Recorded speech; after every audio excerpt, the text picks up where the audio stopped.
आणि एक महत्त्वाची बातमी समोर येते। पाटणा उच्च न्यायालयाने दिलेल्या एका आदेशाबद्दल सर्वोच्च न्यायालयाने तीव्र शब्दात नाराजी व्यक्त केली आहे। एका अल्पवयीन मुलीच्या सलवारची नाडी खेचून तिच्या शरीराला नको तिथे स्पर्श करण्यात आला। या प्रकरणातील आरोपीची पाटणा उच्च न्यायालयाने निर्दोष मुक्तता केली होती।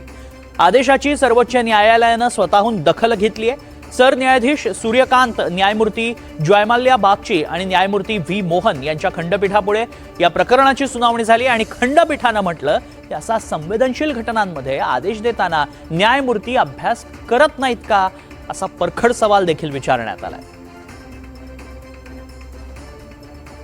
अधिक माहिती जाणून घेऊ आमचे प्रतिनिधी रामराजे शिंदे सध्या संपर्कात आहेत। रामराजे, हे काय प्रकरण होतं आणि कोर्टाने कसे ताशेरे ओढलेत? बिलकुल बिहारमधली ही घटना होती आणि मुली एक अल्पवयीन मुलगी होती आणि तिची मुलीची सलवार खेचण्याचा प्रयत्न करण्यात आला होता आणि तिच्या शरीराला सुद्धा नको तिथे स्पर्श करण्यात आला होता। तर अशा संवेदनशील प्रकरणामध्ये कोर्टानं संवेदनशील असणं गरजेचं आहे। मात्र कोर्ट उच्च न्यायालय पाटणा उच्च न्यायालयाने आरोपीची निर्दोष मुक्तता केली होती।